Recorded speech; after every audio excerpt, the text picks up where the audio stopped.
make a list, and it's things that I think are important to the class. And so if I didn't respond to your email about moving the Achieve assignments deadline, I moved those a week, okay, a full week to not Monday, but the following Monday.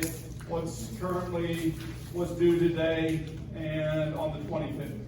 Okay, so those are all moved, so you have plenty of time to do them, so you can go back and finish those. And I know that there are a few of you that don't have your access yet, so please get that as quickly as you can and get going on that. That's actually your textbook, which I'm going to let you know that Chapter 0 is review. If you're a strong math student, you probably don't need Chapter 0. Okay? I'll give a few token extra credit points for any assignment I make out of there, but in my mind, it's stuff that you should be coming here with. Okay, you guys with me? Now, if you don't have it, then you have the opportunity, and it's guided to work on things like logarithms. Okay, and I'll actually go over that math as we need it to, right? So use the quadratic formula, and we'll put the quadratic formula up, and we'll talk about the A, B, and C, and how those get put in, and those types of things. And I'm going to tell you right now, I am the worst in the world at dropping signs. Okay? I am not a very good secretary. You'll notice that in everything that I do. Conceptually, I do great. Ideas, I do great. To put patterns together, I do great. But when it comes to being a secretary, I lose things. Does that make sense? Now, my emails are not always perfect, and I hate that because when I read back through them 3 days later, when I'm trying to remember what I said, then I always find a mistake. Okay? I didn't see it the first time. I even read it 3 times. You okay with that? I mean, I'm just telling you who I am. I'm being honest. I'm not perfect. Okay? So, and I know you aren't. Right? Well, maybe some of you aren't, but most of you are like me. And so we have our strengths and weaknesses, and we'll learn to work around those. All right. Chapter 0 is a review. Okay? Chapter 1 is a sign. Okay? I would like for you to read every chapter. That would be awesome to me. Okay? Now, I know that sometimes that doesn't work with lifestyles or anything else, but the homework will make you read sections if you don't know how to do it, because it's linked directly and you can just work back and forth between the two. Does that make sense? Yeah, and so that excites me a little bit.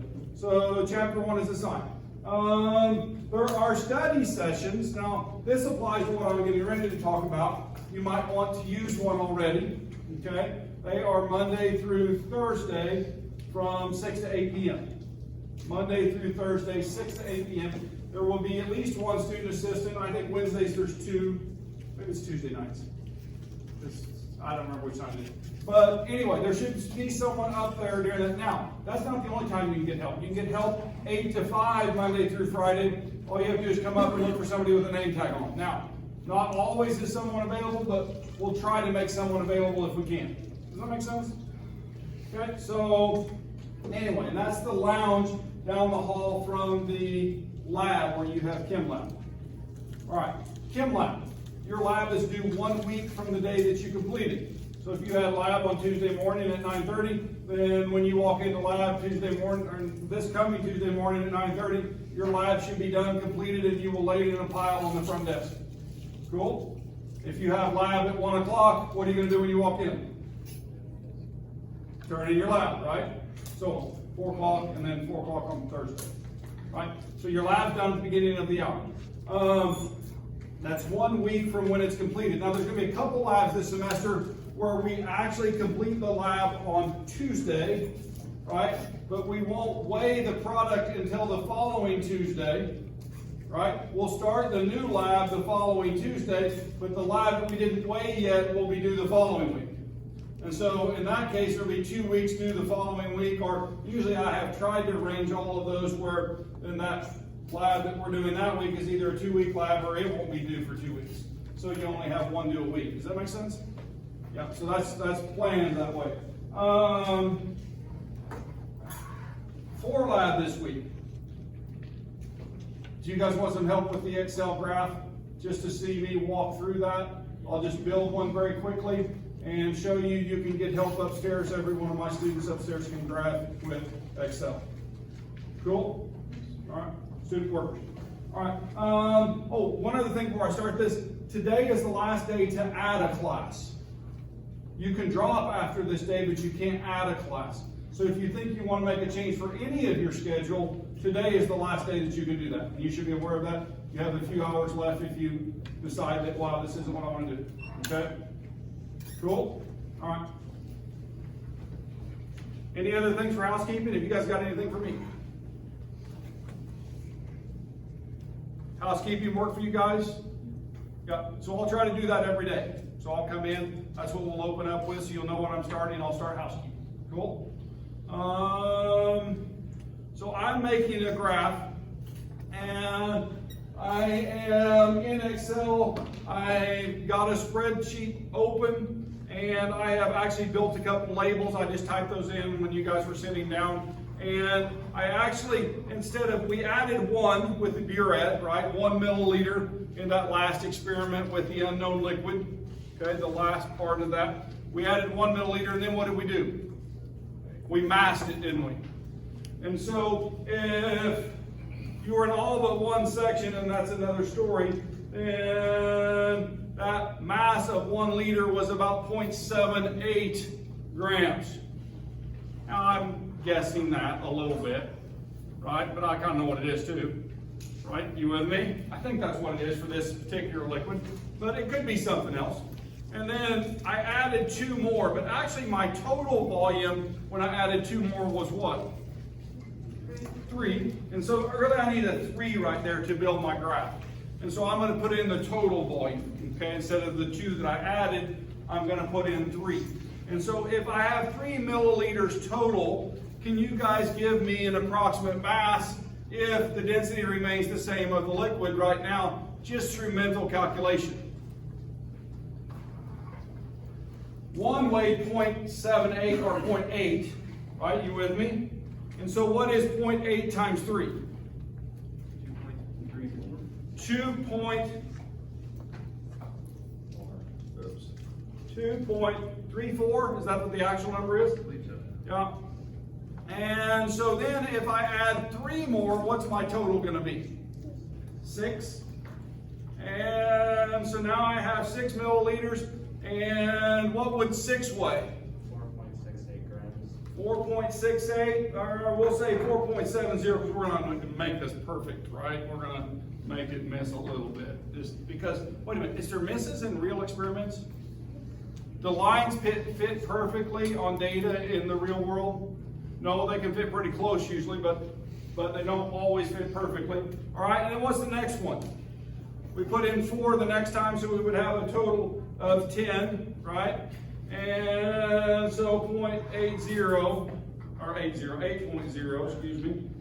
8.0, enter. And then the last one is 15.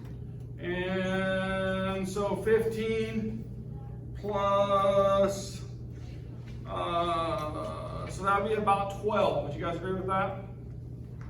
So we'll say 11.7. All right, cool? You guys with me? Yeah. So now I have a set of data. What do I do with it? I'm going to graph it. Right. This is not hard to do. Now, the way I have done this is something freshmen do a lot. Okay? You notice where my units are written at. They're in the header, aren't they? If I put a unit down here and I make this 1 gram, then it doesn't recognize that cell as a number. Right? You guys with me? If I put 1 and then the unit behind that in that block, it won't recognize it as a number, and it will not do what we need to do right now. Do I need to show you that specifically, or do you guys understand what I'm saying? Yeah, we're good? Okay. So, all I'm going to do is select. Now, I did something intentionally. I know the way Excel works. I graph with it all the time. Okay? And the left column will be X, and the right column is going to be Y. Okay? Is that the way I wanted to set my graph up? I'm asking this as a question. What goes on the X-axis? The milliliters, because that's what I controlled, right? So I'm looking for that word control right there. What I control, right, is the volume. I measured the volume and then looked at an experimental result, and that experimental result from my controlled variable ends up on the y-axis. Okay? So I measured the volume, right, and took that and looked at the mass for that. And so I'm going to put that mass on that y-axis. Now sometimes we may manipulate this a little bit for our favor to find an answer. So I'll let you know that. But pay attention to what you're putting on each axis. If you do it backwards, is it easy to fix? Yes, it's really easy to fix. Okay, we can talk about that too. But right now, all I'm going to do is I'm going to insert now. So you guys notice on that top bar, I'm on insert, and I clicked on that, and I want to go over to charts. Now, 80% of the time, that's a made up number. I'm just estimating. Okay, it's not a true actual number. 80% of the time for this type of data, well, really 90%, we're going to use a scatter plot. We do not want a line graph. Okay? Do not use line graphs, use scatter plots. You guys with me? And in fact, I don't want you to connect the points with the line most of the time. Now sometimes I'll ask you to, but most of the time I won't. I want you to do this. Do you guys see what I just did? I just clicked the scatter graph, and now I have plotted X, Y data points on this graph. So what it's doing is it's making a point for 1 and 0.78, which is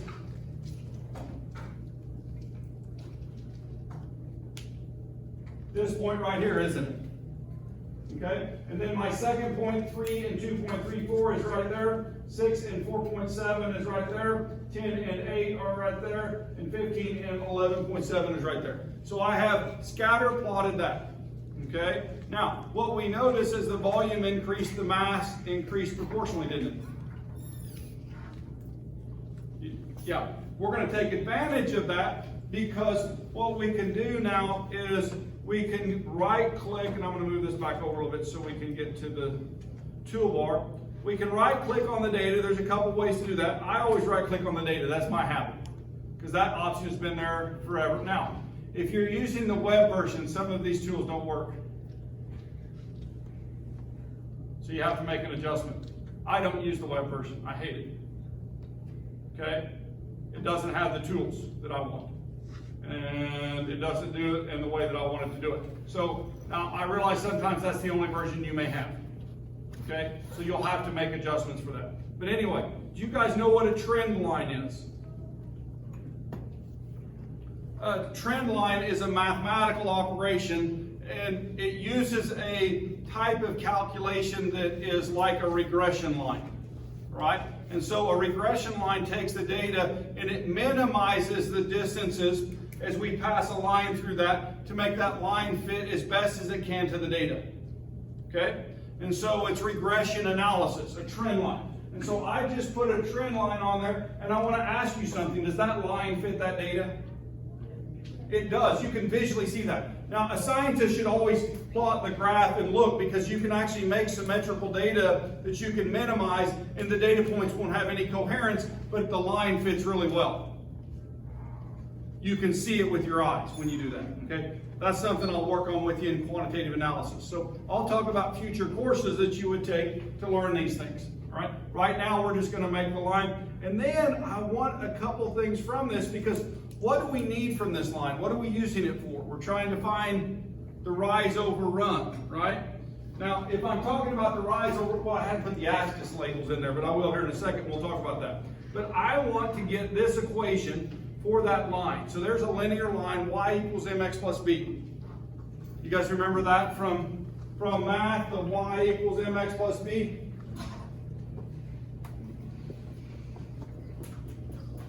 All right. Y being the y variable on that y-axis, x being the x variable, the volume, right? And b being the y-intercept, right? You guys with me? And then what's m? That's what we're really looking for. It's called the slope, right? And the slope of that line in this case is equal to rise over run. Now, the reason that becomes important, what are the units for rise in this case? What went on the y-axis? Mass. And so that's mass in grams, right? And what was our volume measurement, the run? Milliliters. And so if I have grams over, or mass over volume, grams over milliliters, what is that defined as? Density. This graph gives you the density of that unknown liquid. Right? Now, could you have guessed, made an approximation from the first data point where you had 1 milliliter and you found it to be 0.8 gram or 78 grams? Could you have estimated that from that one place? And the answer is yes. In fact, do you remember what our first data point was? 0.78, wasn't it? What's the slope of this line? 0.78, isn't it? For every 1 milliliter, we get 0.78 grams.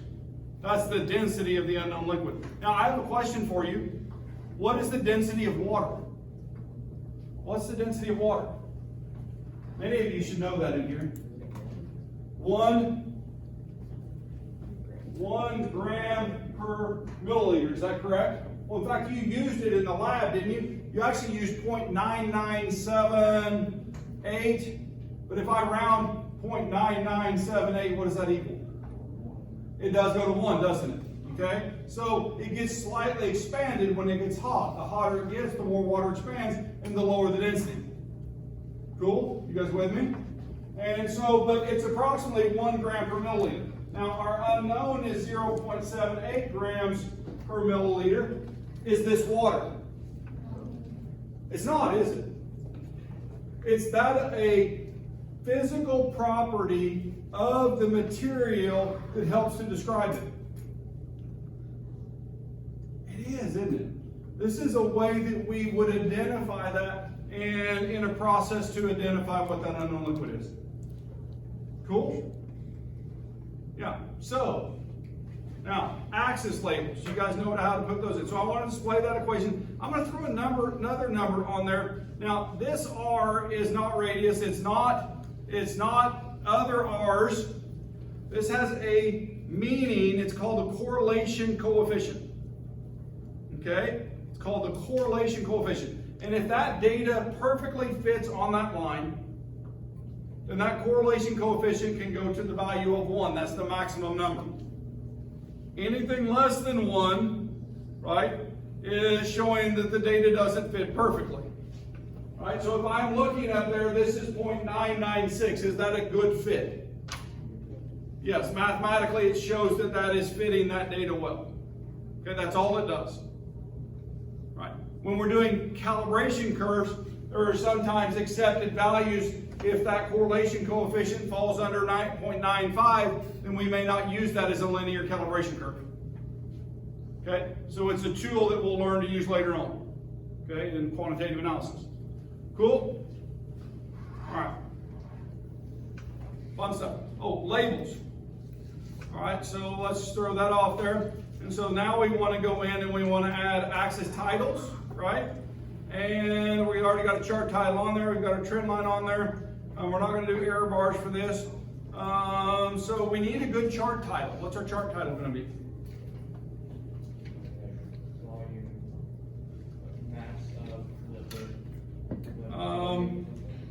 So how about descriptive titles are wonderful. A mass volume relationship to determine the density of an unknown liquid.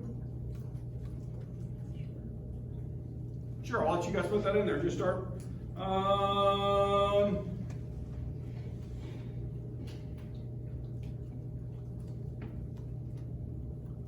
I want you to start writing your own titles. So, oops, didn't mean to do that. I meant ... right? I'll let you fill that in. Mass volume relationship, or mass versus volume, or something along that line. Write something, be descriptive about what's contained there. What are you going to put on the y-axis? What's the axis title?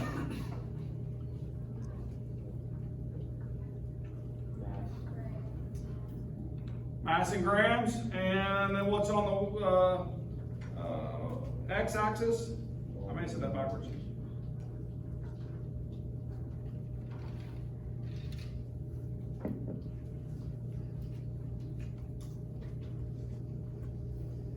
Something along that line? Cool. We'll take off points if you don't put those on there. Good to know? Yep. So, cool. Use this to answer the questions at the end of the lab.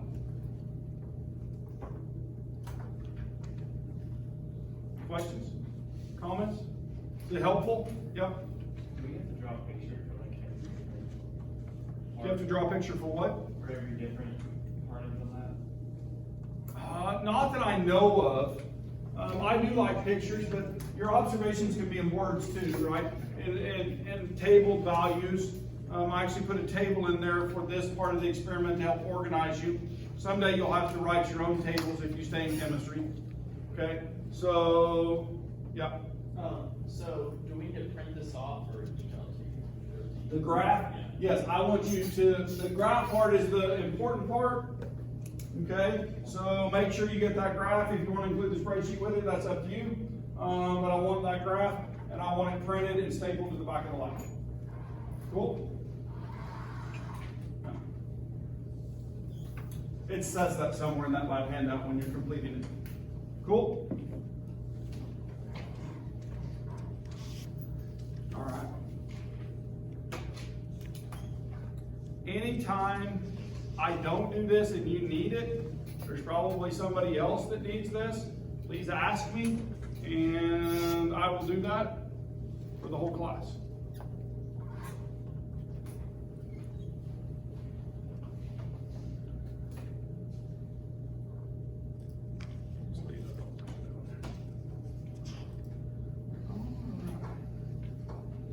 I have a little bit I want to finish up here. I think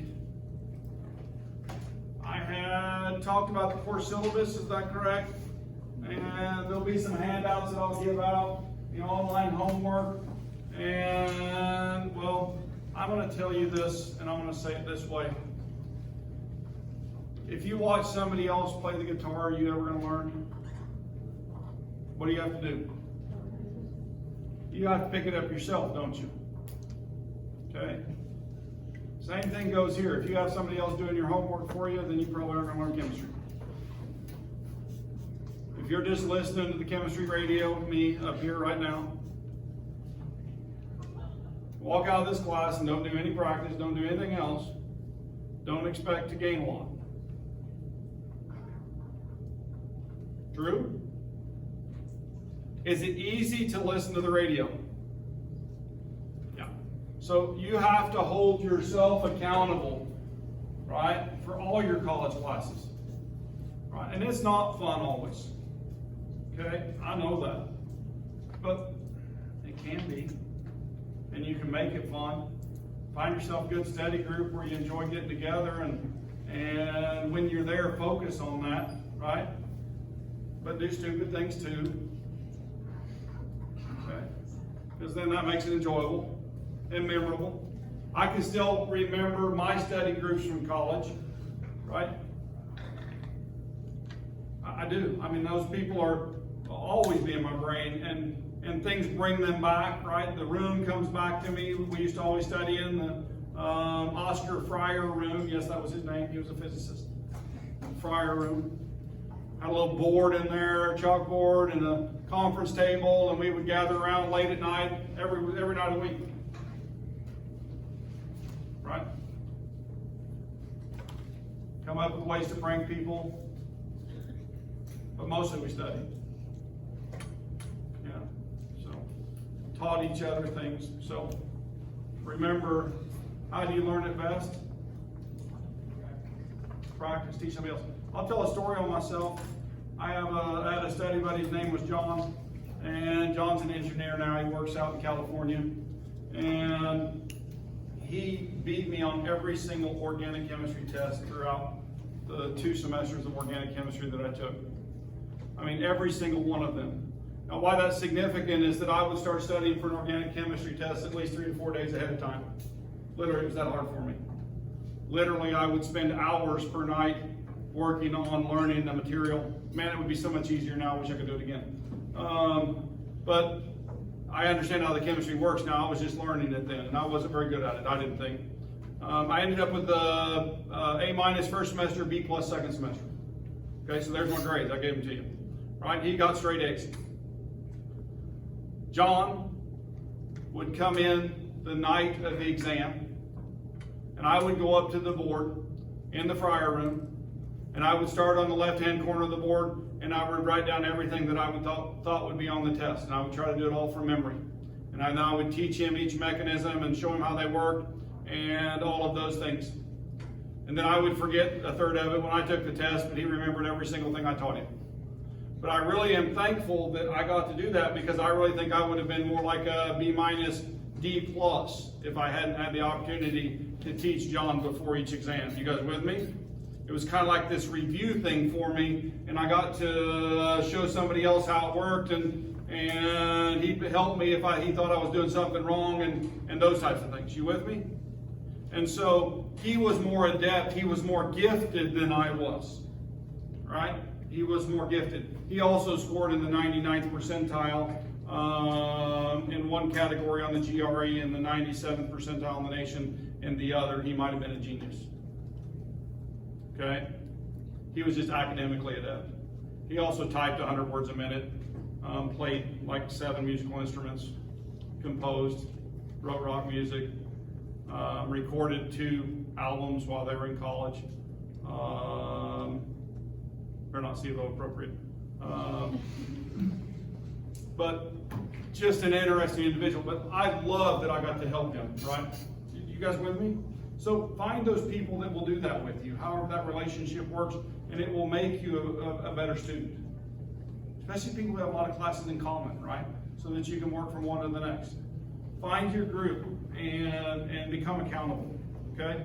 Next week for lab, you're going to have the second lab that is already on campus web. The lab handout is, and there'll be a quiz for that to get you to read it. I'll post that this afternoon. Always wait until this week's lab's done, then I'll post the quiz after that so there's no confusion, right? So you don't think you've already done the lab quiz for this week and you've actually done next week's, right? So I'll post that this afternoon, and be sure to do that and read the lab handout first, then do the quiz.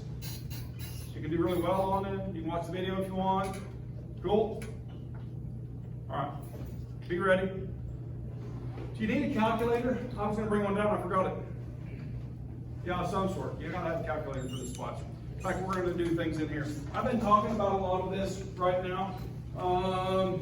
The federal definition of a credit hour is quite significant, the amount of work that's associated with the class, right? And it kind of translates out into this, 69 hours per week. You'll have 3 hours in lab. For you, those of you that are adept, I mean, you can finish that actual handout while you're in lab, finish your experiment, finish your lab handout there at the desks, ask questions if you need to, and then it's ready to turn in for next week, right? But now other times it takes more hours to get the data done. And so, but that's probably an average right there that you should spend, okay? Stay organized, ask for help. Gosh, you can't kick that out anymore.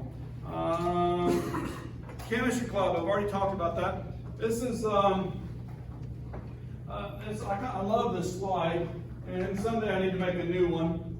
But if I'm looking up here, then this is me. This is a 16-year-old, so this has been a day or two, right? Right? Yeah.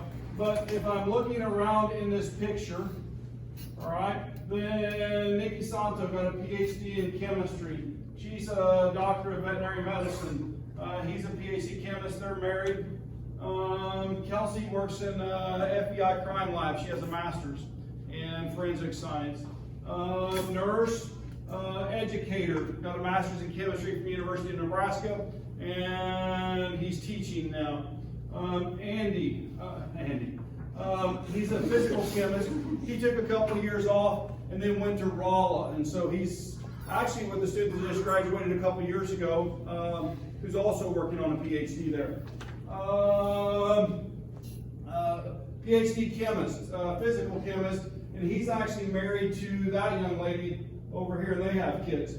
And he's a pharmacist. Carly actually came and interviewed for Dr. Long's position. We just hired an organic chemist, and she's a biochemist. went to, oh my gosh, can't remember. She's a biologist, I have no idea where she's at. Happens, right? She is working out on the East Coast in radiological chemistry. I can't remember whether the kid got a master's. I think she just got her master's. Right? Her husband also has a master's, and he was working for the U.S. government, but moved into a private company, defense contractor, is working for them. Right? He was a biologist too, but he did his research with me, so we still keep in touch. They are bluegrassers, both of them. And this actually is Katie Peterson, and her sister Ellen Peterson is also a chemist, right? But they are professional musicians, and they play with the Peterson family band and travel all over the country, and their brother Matt, and anyway, yeah. So they didn't use their chemistry degrees to do chemistry. Cool? Is it nice to see that? Now, I have a question. If I'm going through all of these people up here, these are all C of O graduates, right? You guys with me? Would these people, in terms of their career, be considered successful? Yeah, they would. And is it varied in what they did? Yeah. We've had doctors, we've had dentists, we've had pharmacists. All of those come out of our department, just to let you know that. We're a good major stepping stone for that because we're a very challenging major, and those professional schools look at people with chemistry degrees and accept them because they know they can accept the challenge. Cool? You guys with me? So I'm throwing that out there for you. Anyway, this young man went to graduate school, but ended up he's writing scripts for movies. Right? This young lady, she's a biologist, she takes care of animals at a university. That's what she's last doing. I'm not sure that's what she's still doing, but that was what I last heard. Okay? Another biologist, biology major. You want to know who's a double major?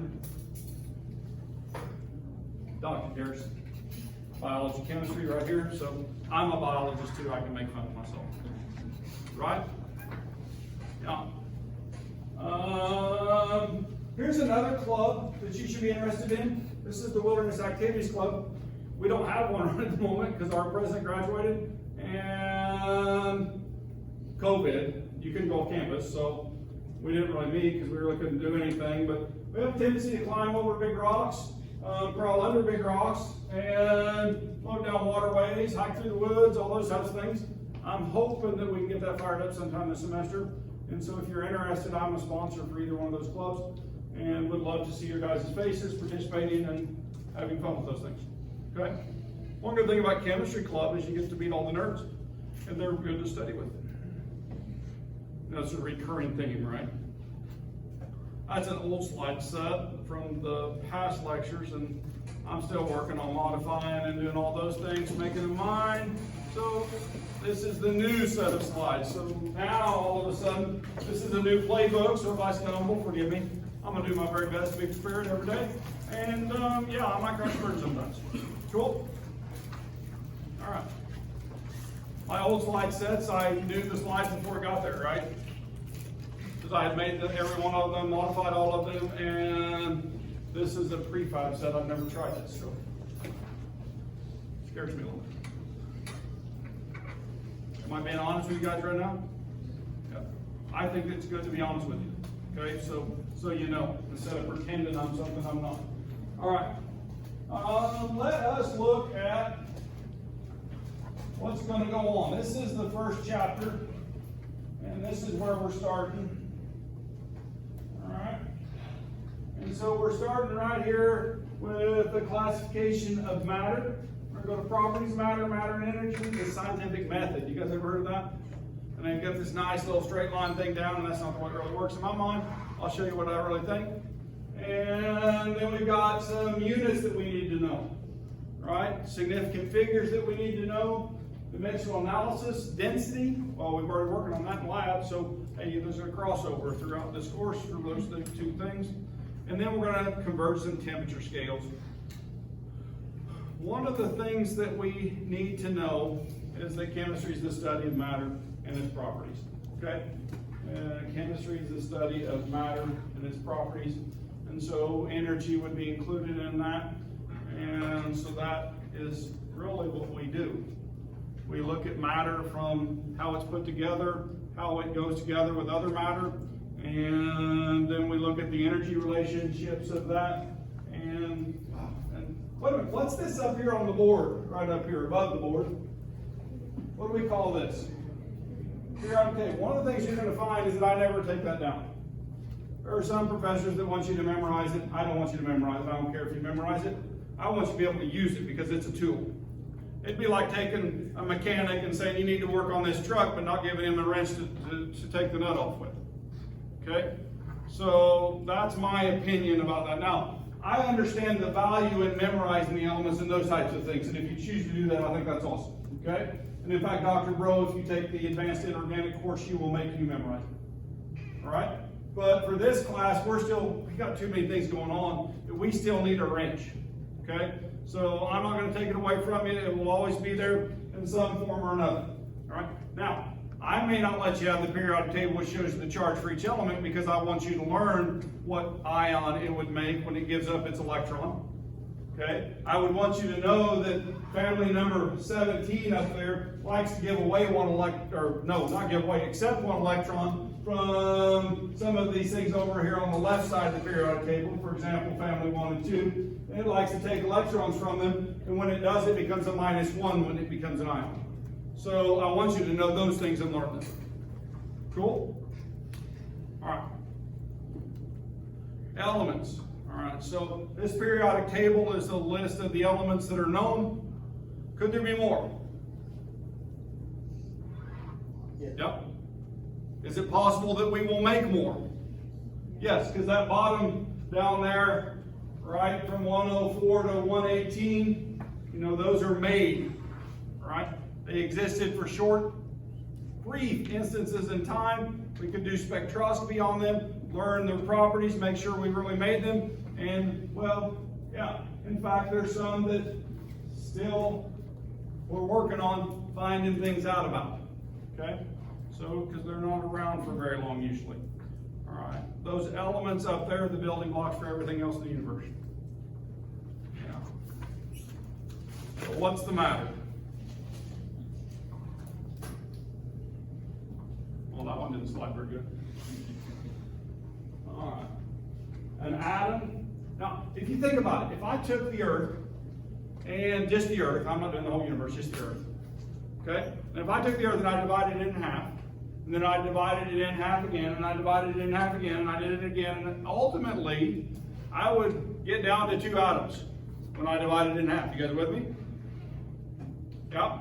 And when I get to that 2 atoms, okay, then I can't divide any more and it remain the element that it is. It's probably going to be iron when I get there. Okay? Now, if I divide an atom further, I make different atoms, don't I? Right? I do fission. Can I do that? Yeah, it's possible. Nuclear chemistry. So there's a whole other field that covers that. We will do a little bit of nuclear chemistry here. Inch deep, right? Mile wide, general chemistry. So we'll learn some language about radiochemistry, some language about half-lives, and a little bit of mathematics. Okay? Just a little bit. But, yeah. Well, or if I take that atom and break it apart and just look at the pieces, does it have pieces? Does it have a nucleus? Does it have protons in the nucleus? Neutrons in the nucleus? Electrons in the valence shells? Electrons in the other electron shells? Yeah. So think about it from that fashion, that we have these elements, they're the smallest thing. Now, those elements can bond. They can go together and be elements, right? Give me an example of a diatomic element. You can use the periodic table. Helium is a monatomic, right? So the word or the prefix mon means 1, right? What about diatom? How about O2? What element am I talking about?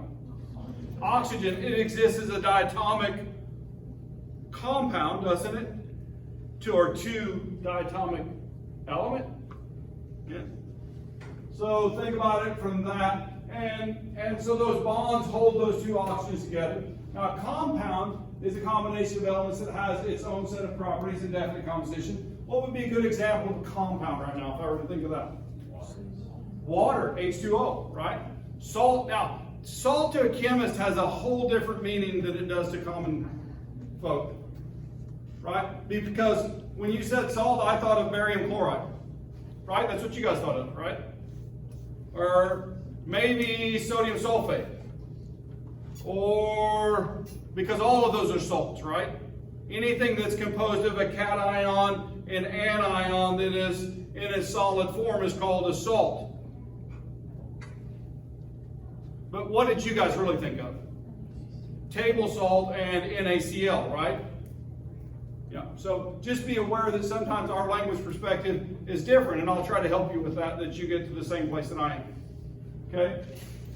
So when I say salts, I'm talking about a whole bunch of compounds. Okay? They have definite composition, and elements are two types of pure elements, and compounds are two types of pure substances. So I can have pure water and I can have pure helium. And so those would be an element and then a diatomic element, or water, which would be a compound. So anyway, our pure substances. So if I'm looking up here, then this is showing that. This is showing single two elements, right? And then it looks like a reaction has occurred, doesn't it? So I've taken these two and put them on one of those.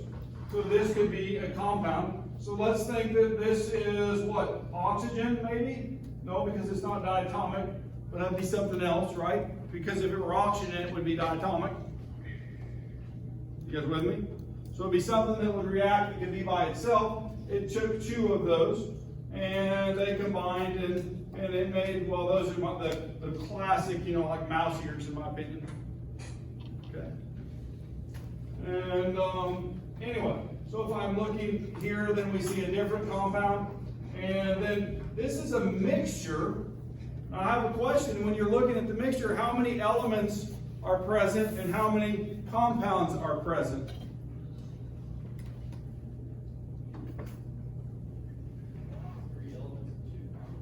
Three elements. So 1, 2, 3 elements. And then one compound and the second compound. Okay? Now, I have a question. How would I separate that mixture? Would it be a physical process or a chemical process? Well, wouldn't it depend on the substance of it? Well, if I'm looking at that right now, and I leave the compounds, and I leave the elements, it would be a physical process to separate those.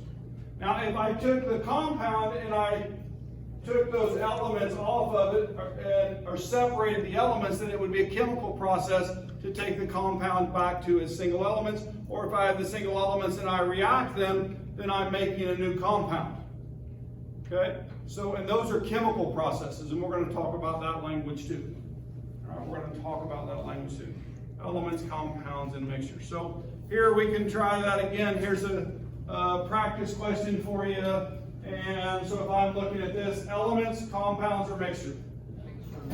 It's a mixture of elements, yeah? And then what about the next one?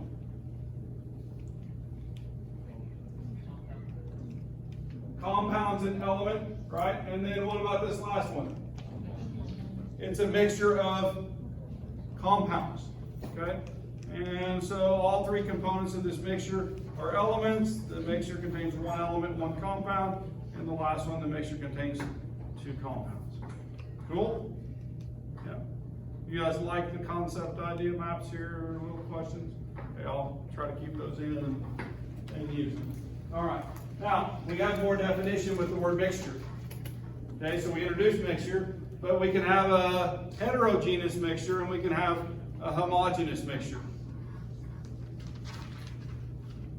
What's the difference? Homogeneous is uniform throughout. Okay? Homogeneous is uniform throughout. That means heterogeneous is what? Non-uniform throughout. There, you got both definitions with one changed word, right? Just added non. Now, examples of those. Now we homogenize milk. You guys ever heard of homogenizing milk? What does that do? No, that's pasteurization.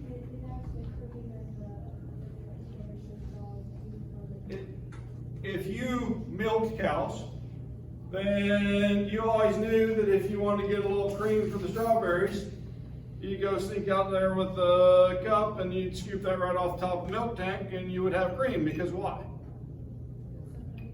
The cream separates, it's less dense and non-polar, and so it rises to the top of the milk, and so the cream always rises to the top, right? Just like you guys, you're science students, you rose to the top by taking general chemistry.